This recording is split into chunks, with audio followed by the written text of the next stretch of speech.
Okay, objective awe. Yeah, by putting the machine, the tangible thing, right at the center from the very first sentence. Not the narrator's feelings about it. Right now, the piece opens with a very personal reflection. It's, when I think of the eagle, I feel a surge of awe. Right. And while that's totally sincere, it kind of assumes the reader is right there with you feeling that same intense emotion, before you've shown them why they should be in awe. Exactly. For an expert audience, it puts the narrator's feeling ahead of the facts that should be creating that awe in the first place. It can actually, push the reader away a little. I get that. But I do have a question there. If you strip away that personal connection at the start, is there a risk it becomes too, I don't know, too cold? That's a great point. Like a technical manual. How do we keep that human story, that ambition the author obviously wants to capture, while still being objective? And that is the crucial balance, you're right. I think the answer is in how the facts are used. The facts are the human story here. Okay. The weakness isn't the emotion itself, it's the placement of it. We just need to flip the architecture of the opening. So instead of telling me you're in awe... Exactly. If the point is the significance of the vessel, then the physical reality of that vessel has to be the hook. Yes. I'd suggest shifting the focus right away to just the sheer scale of the engineering challenge. Let the facts themselves generate that awe. So you're inverting the storytelling. Pretty much. The subject creates the feeling, not the other way around. So for example, instead of that personal feeling, you could open with a fact that just encapsulates the whole crazy challenge. Like what? Something about the machine itself. The fact that this thing, the structure that was almost 7 meters tall and weighed over 15 tons, Right. was basically a fragile lifeboat made of foil, designed to do this delicate dance on another world. That contrast between the bulk and the fragility. Yes, that grounds the reader immediately in the engineering feat. Or you could start with the history.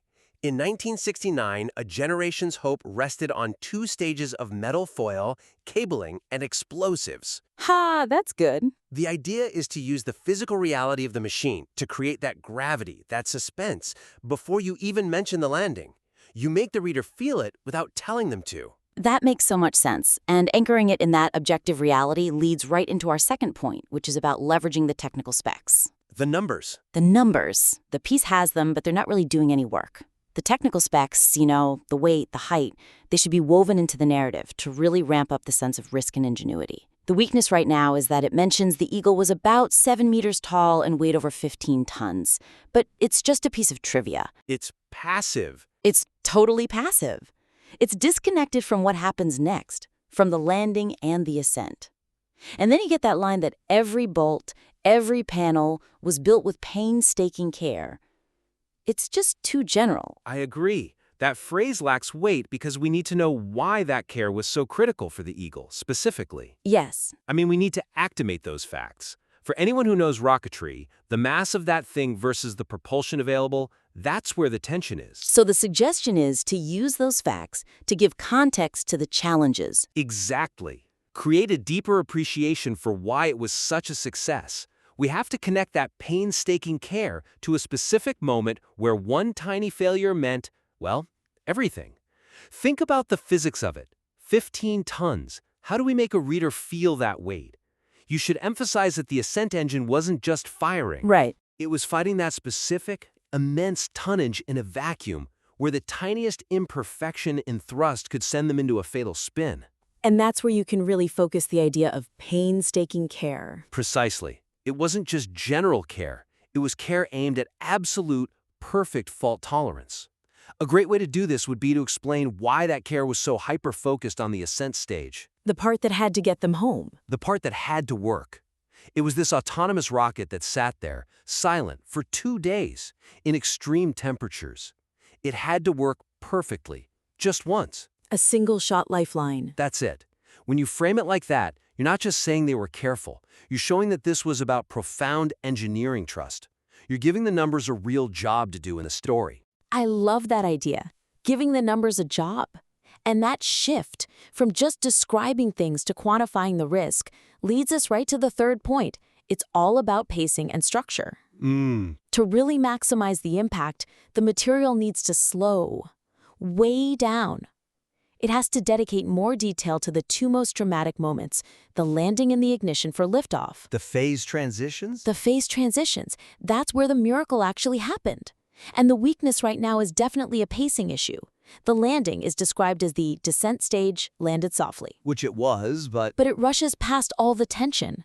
And the same for the return, the ascent stage waited silently above. You're just flying by the most high-stakes moments that defined the Eagle's entire purpose. yeah, that structural imbalance is a problem. And you have to remember the moon itself is a character here. How so? It intensifies the drama. The suggestion would be to create a really stark narrative contrast between the two key actions. The descent and the waiting. Right. The controlled chaos of the descent, fighting with the velocity in the craters, versus the absolute high-stakes stillness of the waiting that followed. To slow the landing down, you could use the writing itself, the syntax, the imagery, to stretch those last 60 seconds. Make it feel longer. Yeah. Instead of saying it landed softly, describe the physics of it, the plume of the engine carving into the dust, the shadow of the lander getting sharper and longer, the final little shudder as the engine cuts out. That's the drama. And what about that contrast with the ascent? How do we build the drama for the liftoff? You have to turn that procedure into real, palpable tension. Instead of just saying it waited silently, you focus on what that silence meant. That silence wasn't just quiet. It was, a pressurized critical pause. It was holding the weight of humanity's first steps, the dreams of generations, all of it. The burden of history. Yes. And then when the engine fires, you elaborate on what an achievement that is. Ignition in a vacuum, in thin lunar gravity. Right, it's not like starting a car. Not at all. You could describe the visual. In a vacuum, the plume expands instantly. A huge, silent fan of light and energy that's just, boom, gone in a flash. Wow. And you link that sudden, violent blast to the absolute need for a perfect trajectory to get back to the command module. That's how you give those critical seconds the weight they deserve. That's fantastic. Combining that slower pace with the technical details really elevates the whole thing. It moves it from just a nice appreciation to a sharp celebration of the engineering under extreme pressure. So, okay, to sum up the main actionable points for the listener. First, reorient the opening. Shift from that personal sentiment to objective, fact-based awe. Let the machine and the mission speak for themselves. Exactly. Second, integrate those technical details, the 15 tons, the 7 meters, directly into the narrative of risk. Give those numbers a job. Link them to the real-world challenges of mass fraction and fault tolerance. And third, intensify the focus and pacing during the landing and the ascent. Slow time down for the reader in those moments. They are the heart of the story. And if you apply those three ideas, objective awe, integrated risk, and a heightened sense of pacing, the result is going to be a much more powerful piece, one that really respects the reader's knowledge and still delivers a huge emotional punch. We were so impressed by the passion in this material. We really look forward to seeing how you weave that into a narrative driven by the engineering facts and that high-stakes tension. Please refine it based on these points and send it back to us.